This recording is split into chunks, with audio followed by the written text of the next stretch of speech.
Voilà, Erev Tov, cette vidéo est enregistrée jeudi soir, mais elle ne vous permettra de bien, si vous le souhaitez, la visionner pour l'allumage que nous allons faire vendredi avant l'entrée de Shabbat. Et comme on n'aura pas beaucoup de temps d'écouter ça après Shabbat, après l'allumage et avant l'entrée de Shabbat, alors ce petit Dvar Torah qui est la suite de ce que nous avons dit depuis le début de la fête de Hanouka, continuera à nous donner quelques éclaircissements sur cette fête qui avance, puisque cette année, en rentrant Shabbat, nous allumerons la 6e bougie de Shabbat. Certains commentateurs disent que les Chachamim ont vu que cette lumière revenait à la même époque de l'année, et d'autres disent que les sages eux-mêmes ont décidé de tirer cette lumière de force dans l'idée de Sadik, Goza que le juste il décide et Hachem exécute. Une dimension encore beaucoup plus élevée. Lorsque la lumière, chers amis, a éclairé à nouveau à ce moment-là, une lumière puissante, hors de la voie naturelle, où même la présence divine est descendue plus bas de 10 farim, à peu près 1 mètre, ce qui n'était jamais arrivé même au Mont Sinaï.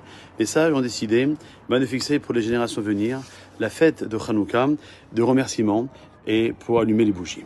Nos sages vont même nous révéler que pendant les 8 jours de Hanouka, il y a une conduite spéciale qui ne suit pas les règles du monde. Tout au long de l'année, l'homme peut recevoir selon ses mérites et il est jugé à Rosh Hashanah et chaque jour. Chaque fois que l'homme demande quelque chose à Kadosh Baruch Hu, ou quand il veut se renouveler, il doit travailler beaucoup pour cela. Parfois, l'homme doit également passer par des épreuves très difficiles jusqu'à ce qu'il atteigne son point de brisure, comme Chana le dira, la prophétesse. Rak sefatea ne'ot bekola lo ishmaou. Seuls ses lèvres ont bougé et on n'entendait pas sa voix. Et le Zohar d'expliquer que lorsque l'homme a atteint déjà un point de douleur, les larmes coulent de ses yeux et il ne peut même pas exprimer les mots. Alors il est assuré que cette effie-là ne reviendra pas vide, car à ce moment-là, la germination se produit en lui.